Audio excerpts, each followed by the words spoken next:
leader in the company. If you want the most out of your people, it's your responsibility to have honest, authentic conversations with them about what that means. And if you feel like they need to improve, to be honest about that. But if you feel like, but at the same time, be willing to take information from them too, and grow as. Uh, Hello, dear listeners. Welcome to a brand new episode of MetricMinds. Our today's discussion is focused towards the role of the CMOs in the organizations and how it has evolved over the last decade.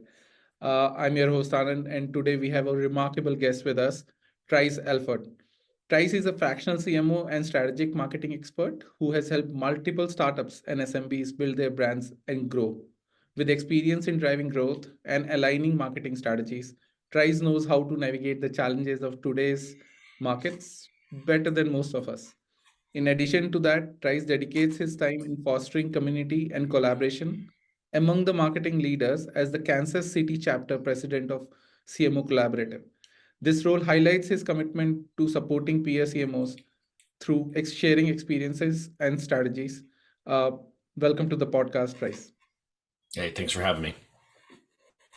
Yeah, Trice, diving right into it, we talked about how how the business environment has been changing rapidly now, right? And in today's fast-paced business environment, what one thing which has stood out is how chief marketing officers are often finding themselves at the sharp end of executive shuffle with a tenure that's notably shorter than their peers in C-suite.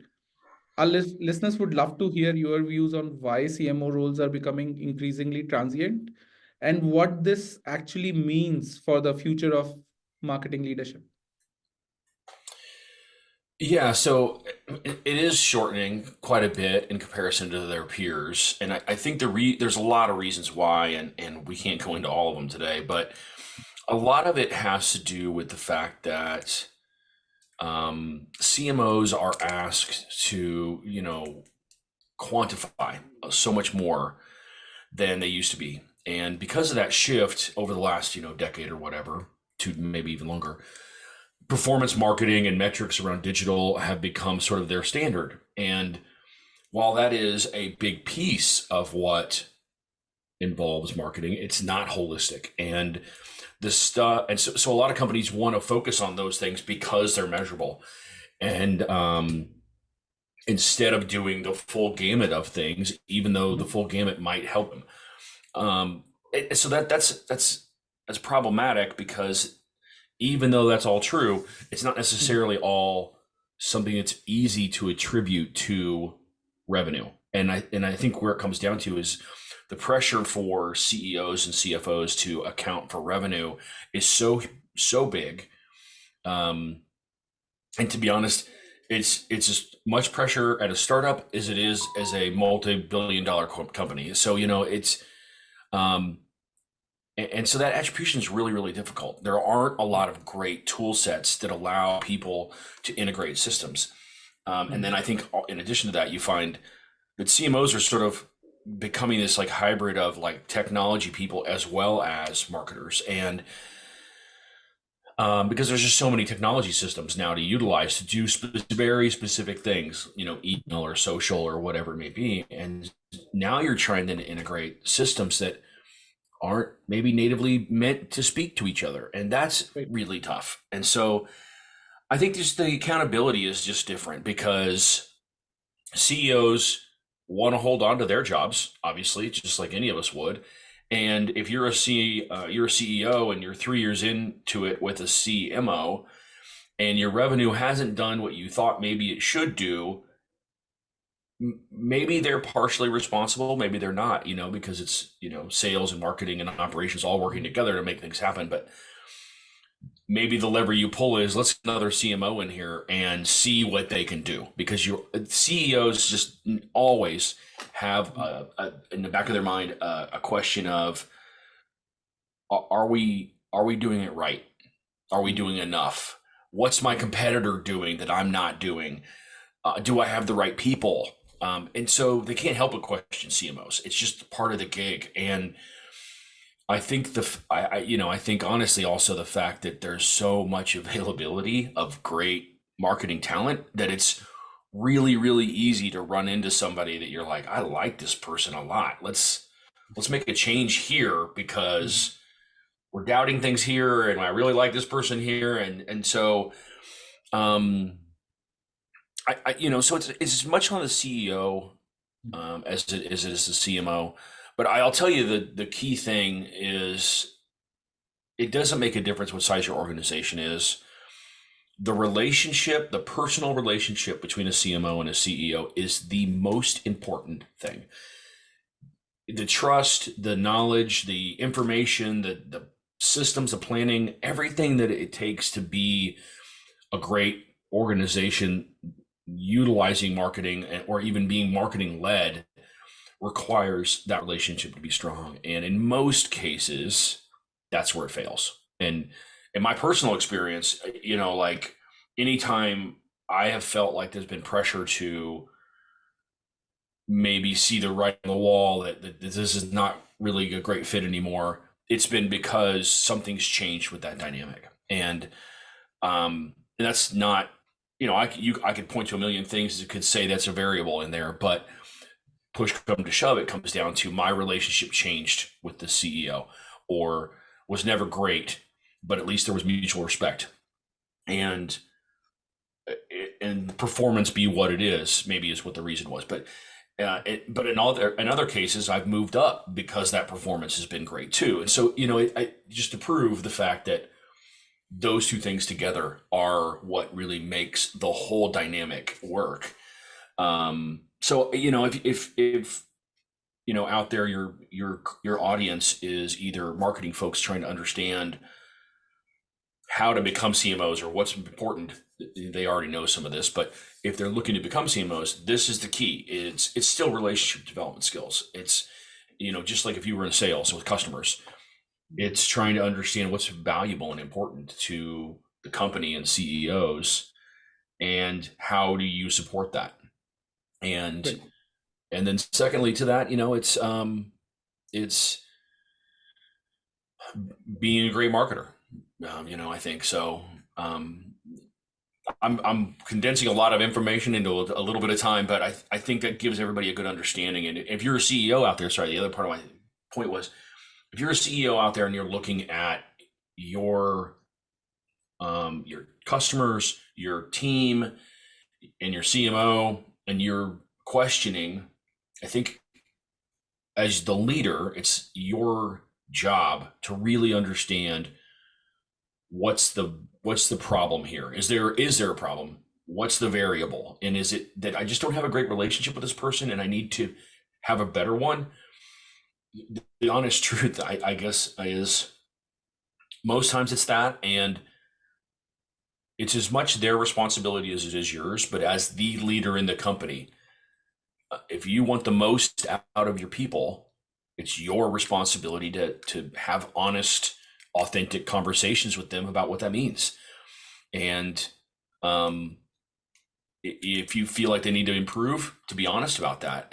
But if you feel like, but at the same time, be willing to take information from them too, and grow as a person, because it could just be you just don't understand marketing, because that's I very understand. common. Yeah. So. I understand. I understand. Yep. Uh, doubling down on this, is this also true about CMO's relationship with his peers? For example, chief finance officers, because now most of the metrics needs to tie back to the finances, Yeah. as well as users. Uh, uh, Probably CTOs and CPOs, right? The chief product officers and chief technology officers, because marketers need constant, CMOs now need a lot more tech enablement and product Yeah. enablement than they used to. Yeah. And that's a great question. With product officers or commercial officers, like sales side, revenue, however, growth, whatever their title is, product or operations, kind of depending if you're in software or not, those groups, to be honest, it's much easier to build a relationship there and to create alignment, because you guys are all held accountable to the same types of things. And that's performance of the company. And it's it's um it's much more of a peer-based dynamic for sure. CFOs is definitely different, more like a CEO, and because they want to understand, end of the day, this investment that they are in a lot of ways responsible for, um, in marketing, be it people or campaigns or technologies, they need to be able to show they need you to be able to show that's having an impact on the business. And technology is, whether you can get it integrated into other systems like ERPs or CRMs or whatever, whether you can or not, the technology can show that it's having an impact because you did something with it. There's an end game and you reached customers differently or new or whatever. So you can measure that. But the end of the road is still going to be, did it have a revenue impact? And say people are tough to measure, right? How do you figure the ROI in people? Campaigns are where most people look and they think, we invested a bunch of money doing X. How did X perform? And that's where they start typically. And the CFO especially will say, how do we attribute this back to revenue? How do we know what happened? And there's a lot of ways to try to do that. Most companies really struggle with this one, especially startups, right? Like this is not an easy out of the box thing to do. It probably costs some time and money. But that's what a CFO needs to understand. They need to hear you say, I can show you an ROI and I can show performance and impact. And, brass tacks of it is, that's what they're going to be responsible for, is how do we best utilize our funds and get something out of it. And so, yeah, and to be honest, I've reported into technology officers, I reported into COOs, I reported into CEOs, and I've reported into CFOs. And I would take CTOs any day of the week because they're just like me in a lot of ways. They're just trying to handle what they do. And COOs are really good. That's my preferred person to report to is COO, because sales is reporting to them, marketing is reporting to them, operations is reporting to them. They have a whole, HR is probably reporting, right? They should have a really good holistic view of like the business. But the CEO relationship still and CFO relationships both still come out of that as being, even regardless of who you report to, extremely valuable. Because if you're separated from the CEO, you don't report to them, and things go sideways, they don't have a personal relationship with you. It's real easy for them to make a decision because you don't have a direct line of impact on them. And so, yeah, I hope that answers your question. I know I talked around that a lot, but it is a different kind of relationship for sure, and it's still very, very important. So I understand. Two things which stood out was it's easy for CMOs to have a very good relationship with the people who are managing the similar metrics or the neighboring zip code metrics, because they understands the vectors, dynamics, drivers, challenges, yeah, opportunities, uh, a lot better than somebody with a responsibility and thought process which is a little different, especially CEOs and CFOs who are more number based. This leads me to a very interesting question, Trice. Marketing usually has traditionally been linked as a left brain quality, right? And as you rightly pointed out, lately it has become a lot more data driven, right? So ability to read numbers, present metrics, attribute revenues, cost, right? That has yeah, become really, really critical to the performance of digital marketers, right?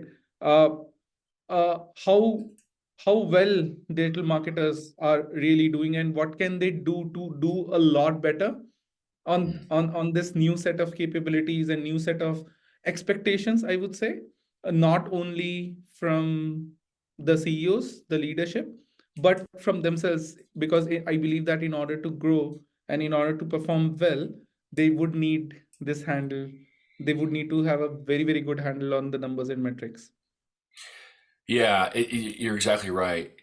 25 years ago, marketing was really focused on creative and very left-brained, right? It was is so, beautiful ads and a lot of very articulate words. Are we messaging correctly and all that kind of stuff? Um, Now it is an equal part combination of the things because marketers nowadays have to still think about, are we using the right colors for our brand? What kind of emotions does this evoke? Are we telling the right stories? Are we connecting with the problems of our customers? All of those really important things, but also they're technologists. There's a tremendous amount of technology in marketing now. And then also there's digital campaigns and measurability and accountability and attribution. And they have to, that's, I think, why, most marketing programs are in the business school of a college and not in arts and sciences. And because of that difference, in fact, I talk to people about that all the time at universities where you have public relations and journalism and advertising in an arts and sciences college, and you have marketing and sales and business. And I'm like, this is the crossover. Like, I don't know any leaders that haven't done both of these things in some capacity. They have to, because they're managing people from both sides. So anyway, that skill set and that need is bigger than it's ever been. It'll continue to grow. It's not just because of the attribution to revenue, like we just talked about before, but just the idea of, I don't know if this campaign worked. How would I know that? Well, there's some measurable in there, and it's probably technology driven. So understanding how to get that out of your technology, how to utilize those systems, how to even go so far as integrate those things together so that you can get something holistic. Like that's a not just a data problem, but it's a technology problem, for most marketers. And so they don't do a great job in most colleges and universities of teaching that. It's a skill you learn as you bring tools into the mix. But I think that's what's interesting. I'm in this generation of people in between very natively digital people and very not natively digital people.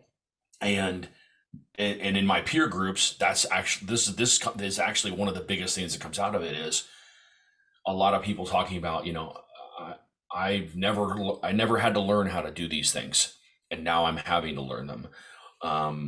Or I base all my decisions on this giant spreadsheet, and I've definitely lived that life too. And so and then all the way over here where people are like, oh, well, I integrated this and I did this and this, and the APIs talk to each other, and I get this, I've got, a visualization tool on top of it, and I've got all this data, and I can show people what's happening. I can tell stories about it because of the ability to use technologies. I think the other part of this is, yes, this is very true. All the marketers have to improve on these things. This is the way it's going to be for going forward. But at the same time, organizations have to understand that you can't just say, I'm going to bolt on these 3 tools, and this one's for social media, and this one's for email, and here's my website. And I'm going to, and then I have people that are associated with these silos. And as a team, they work together. But also the investment in those data tools, which I just mentioned, that's depending on the kind of tool sets you use, can be a very costly thing. And wouldn't it be great if everybody recognized that they're going to need that, and that they can't just pull the metrics out of these things and expect the insights to be there? It's data. It's not insights. And I think that's what's really difficult for marketers now is the additional investment of understanding. I need more than just opening Google Analytics and saying, I understand what's going on my website. It's like, no, you don't. No, you see a bunch of data but you don't necessarily see the customer journey and you don't understand all the full thing. So there's a lot there, and it's a huge priority, I think, for marketers today. So Great. Uh, Comparatively, you have worked with multiple brands here, Trice. Is this problem more with the startups than the established corporate, mm. or the problem exists both ways? It does exist both ways. It's probably worse for startups because the resources needed and the people needed to do those pieces of things. I And think, focus. oh, yeah, Focus yeah, towards solving the problem, I think. for sure, right? And for mature businesses, they're going to get there eventually, and they're going to have a problem they can't solve. And the problem is, I can't tell what kind of I've got data, but I can't really tell what it means. And I've got to either have to build it as a legacy system or figure out what kind of tool set to use. So it's worse for startups for sure, just because of the time and resources. Yeah. I understand. I Yep. understand. And great point there, Trice. Great insight.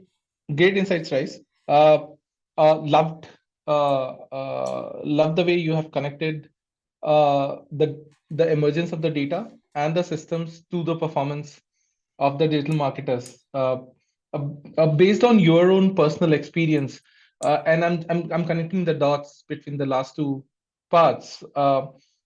In your experience, has data-backed insights and narratives helped in easing the relationships between the CMOs and CEOs, CFOs, or rest of the leadership group? It would be great to if you can share us any of those insights. That would really help us, our audiences, to have a sneak peek into how to handle the tough conversations or how to handle the tough situations, if there has been any. Yeah, I'll give you two examples, both with the same company. I started working with this company, let's see, probably around 2012. A very sort of traditional business, as an industry, slow to market. They don't market themselves in the same way. It's very sales driven, very relationship driven. Not a lot, but so not a lot of marketing effort. um, and they had never. I was the first traditional marketer that they'd ever hired. They had some people that did some stuff, but they didn't, like have somebody thinking about this strategically. And the first thing I said was, you know, there's some really basic fundamental things here. This is still 2012, so take it with a grain of salt. But there's some, traditional things here that we're just not doing that I guarantee would be great investments in our time and money, and simple things like social media and email to our customers. They had a database of 100,000 customers, and they had never sent them an email at all. No more than an email that says, thank you for your business after the transaction, right? And so I said, I would bet that if we send some email and we personalize it, we do the right things from a marketing perspective, that it is going to be the least expensive marketing we will ever do. Because one, we already own their names. We've captured them. They have a relationship with us. They are expecting to hear from us. So if we talk to them, they'll totally be okay with it. And if they aren't, they will opt out, and that's fine. We want them to do that because we don't want them to have a bad experience with us. We want them to enhance that. And so we sent, in the fourth quarter, we sent one email to 100,000 people, and its ROI was off the charts. 4,000%. I'm making a number up, but it was a huge number like that. And the reason mostly it was because email is so cheap to do. And, to send 100,000 emails was like, $1,000 or something like that, US. And so, the investment of time to build it, and then the cost to send it was nothing in comparison to, if it made, $20,000, the ROI was huge. But really what it did was the first thing, and this is the same point, both examples, was validated one, the new guy might actually know what he's talking about. And that doing some of these new things isn't bad. It's not going to hurt us. It's actually going to help us. And that this, that sending email as a platform, as a tool, might be a great way to educate our customer base. And when you're in the teaching business school, there's really two ways to improve your revenue. One, sell a wider breadth of products beyond just your main thing, right? Additional product categories. Two, increase the life cycle of an individual customer, right? They buy from you more times.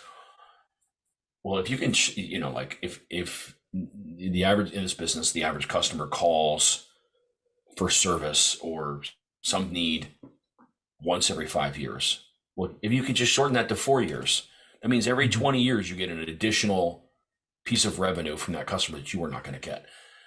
So just thinking about things like that for me was a great experience and really good for the company to hear that and to think about it that way and hear me talk about it in that way, and not just like, we need to send emails in some weird creative, marketing guy way, and really use the data that came from the emails and show them like, this many people clicked, this many people opened it, this is the impact on our business. And they're like, well, how did you measure that? And I'm like, well, I use a trackable link. It's like it's basic technology. Like they'd never done that. They had no idea. First example. And that was really early on. It did help me build trust, which was good. The second thing was, I alluded to this earlier, sort of this manual execution of attribution. Based on that email analogy, we added tracking phone numbers and trackable links to everything we could. So which became a pretty massive technical undertaking because we didn't have a system, which was bad on our side. We tried to build it. It was very much a build it sort of culture.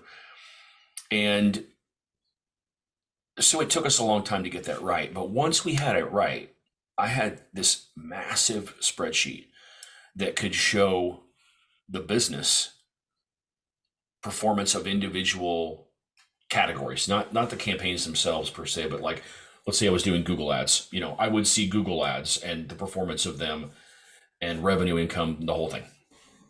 And getting to that place allowed me to also validate an extension in our business. And what I mean by that is, we kind of have two sides of our business, and one was facing consumers and the other was facing businesses. So homeowners versus business construction or business owners or buildings and things like that. And so the thought process was in business and on the other side of the fence, those people are not going on the internet and doing searches and doing the same kinds of activities that a consumer would do. And I said, that's 100% wrong. Yeah, it's 100% not true. SaaS tools is a great example. One, it's only available if you have the internet. Like literally you have to use the internet. And those are business people like utilizing those tools. And so I say it's counterintuitive to think they're not doing that same thing for everything they do. And so we started running some digital campaigns. They were very different than our consumer ones, obviously, but we started running digital campaigns to businesses. And lo and behold, it was another eye-opening moment for us that said, here's a whole category of people we didn't think did the things that we thought they did. And it turned out to be a gigantic success. And I'll give you some examples. So very similar to the email example, here was an entire category business that we just didn't even think could possibly be doing the things that, of course, every person does. And how did we do it? Well, we created some campaigns, we tracked them, we tested the theory and proved it. No, they are doing these things. Now we just got to get better at reaching them. And being great marketers because we know they're there. And Right. how do we, and just do the normal marketing process of improving that. It really changed the way we looked at performance marketing and our customer base, in two different types of customers, and what we did for them, and how we could reach them, and all of those things. And for me, to give you an example of performance, on the consumer side, we could create $3 of revenue for every dollar of marketing spend. So it's a 300% ROI. That's in marketing, if that's the grail right there. If you can create 3 to 1, all the costs of the marketing are paid for. 2, all the cost of operations of creating the product and getting the product to customers, selling the product, all of that is paid for, and there's still margin there. So it's that 3 to 1's kind of the benchmark. It's 2.5, but I like the 3 to 1. On the business side, the scale is totally different as far as the revenue per order. So on that side, it was 10 to 1. So for every dollar we spent, $10 of revenue. So it changed the way our organization looked at digital, and mine especially, because for me, it was, I have a gut instinct that says this is how people behave, but I have no data to prove it.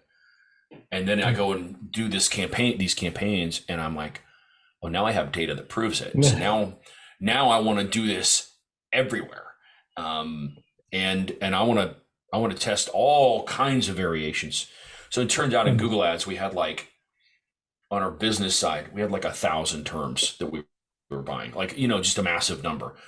And so, it became a much more data focused thing where we really had to understand, how is Google doing, for our executive team, but at our level, each of these keywords. And so that was great. It was really a good opportunity to really look at data. But again, right, the biggest problem was, just to kind of go back to what we said before, there's no tool here. I'm still looking at this manually with spreadsheets and tracking phone numbers and trackable links and trying to do it all manually. That's what most organizations probably do. And it's just an okay way to do it. There's a lot of ways to get this better, and think about data in a way that it's where it stops being data and it starts being insights, and that's the difference. Right. That's amazing. And hopefully someday Quanticus would be able to solve that problem for a lot of CMOs as well. One thing which stood out from that story, and Trice, thanks for sharing those anecdotes. It really showed how not data doesn't only contributes to the business, but the relationships within the leadership group, how it builds that trust within that particular organization. More importantly, what stood out for me from both the examples is it's not the relationships within, but also the brand's relationship with the customer that got so strengthened, right? You got such a massive response because customers felt happy that you were able to reach to them through that particular channel, through talking about that communication. I believe that would have done a lot of great things to the metrics like CLTV, but more importantly, the trust and the experience part of it. Although ROI of 10 for every dollar, that's definitely something which we haven't heard of. Amazing. Thanks once again for sharing those insights. Yes, happy to do it. Right. Trice, since you have been an expert, it comes very naturally to you. But many of our listeners, they are budding CMOs across the globe. And as you rightly pointed out, most of the data collection as well as answers still gets done on the spreadsheets, right? Can you throw some light on how can they do it a lot better, possibly with a much lesser effort, right? throw some light on the systems and integration that has helped you in your experiences, in your engagements with the brand, uh, uh, and and something which our listeners can take away as probably best practices for themselves. Yeah, to be honest, this is my biggest area of improvement for the last 2 years for sure. I've really spent a lot more time trying to understand this because attribution is so difficult. Um, I'll start with websites and CRM, right? Those are the easy things. I think most people understand. There's data and analytics inside of your website behaviors. The downside is, for most people, right? They use Google Analytics. Analytics has become much harder to understand. There is data in there, but it's very difficult to get the real insights. You don't really understand customers' journey just by looking at what they do on your site, because you don't know what got them there in a lot of cases, right? You don't know how frequently they're coming back, especially a business consumer or business customer. And so there is data in there, but it's difficult to understand and get out. Your CRM tool and the integration between those two can be very seamless. I think a CRM tool nowadays, to be honest, it's an easy choice. You need it more than anything else. It's not really just to hold the contact information for your customers or potential customers, but their behaviors can be seen in there. You can send them email via those platforms. You can see how they engage with those kinds of things. You can see if they go to your website. You can get some insights out of that. You can from there start to make some steps like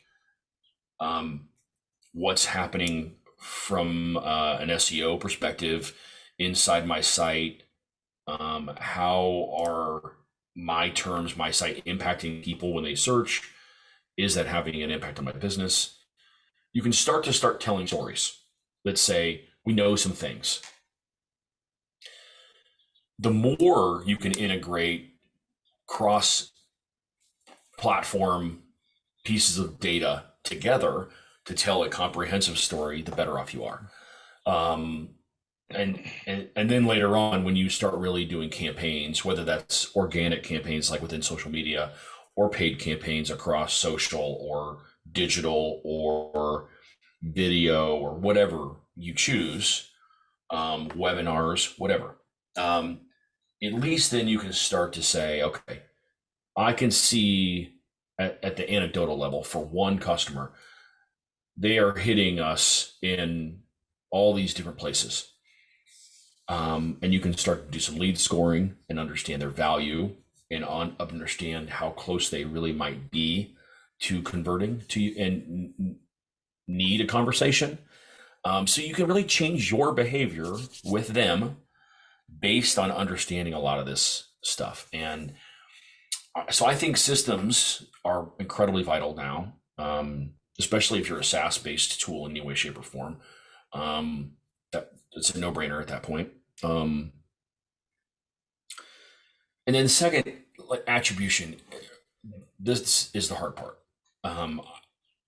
Attribution platforms are becoming a bigger thing and more commonly used. I think that's interesting. And then, also data and insight tools like Tableau or, sort of that's a big enterprise in my opinion, but because those are expensive, right? And those are becoming better. And I think I have not said this yet, but I want to say this publicly because I'm 100% believe it. I think the industry that is going to get the most impacted by AI is marketing. Both creatively, as we've already seen, there's a ton of stuff going on right there in that sense, both written word as well as visuals. But I think the data analytics and insights part is really where I think AI is going to earn its money, in my opinion. The ability to analyze information across these platforms, especially attribution, I think is really where we're gonna see some really interesting things happen, and I'm excited about that. Because that's the hard part for marketer. And you want to talk about, like we talk about customers and solving problems. That's the problem marketers have to solve. They need to be able to tell stories that say, we understand the customer's journey. We understand where we touch them in all these different venues and places. And we have data and insights that come out of all of that. And we got that by using AI. And I think that's going to be a real game changer, especially in B2B where you don't really understand everything. And then especially when you have tools like ZoomInfo or Apollo.io and others where there you have a ton of data about your potential customer, and you can target and test and see, are these really the right kind of people for me? You know, do they open my emails? Did they click on links? Did they engage? Did they convert? And test that at a micro level to get more data and insights, and then test it at a larger scale.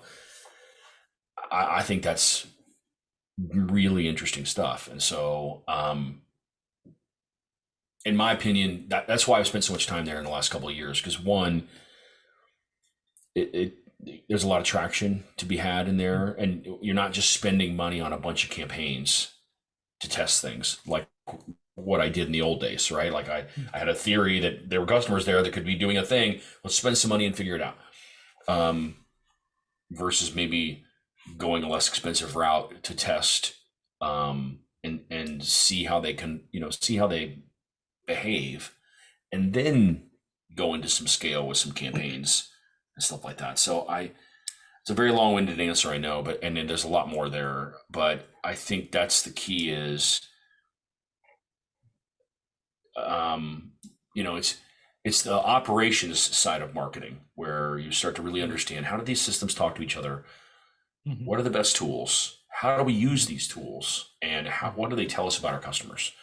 Because I think that's really vital, especially in a young organization where you're starting to really try to figure it out, because you don't know who your customers are yet, maybe. So, I understand, and really insightful.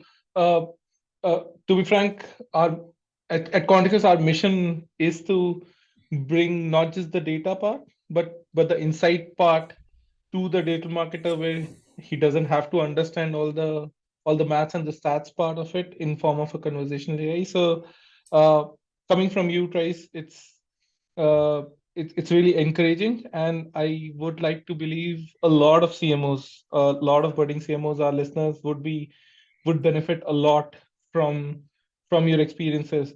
I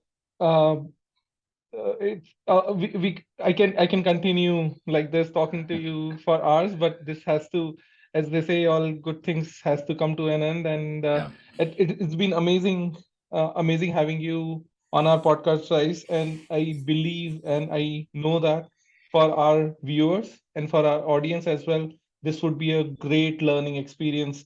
This particular podcast would be a great learning experience for them as well. Thanks once again for sharing your insights and experience with us. Yeah, I really appreciate it. Thank you for having me. It's a good conversation. You're right. It's we could talk about this for hours, both of us. So yeah. I really appreciate the opportunity, though. So thank you. Great to have you, Trice. That is all from us, dear viewers.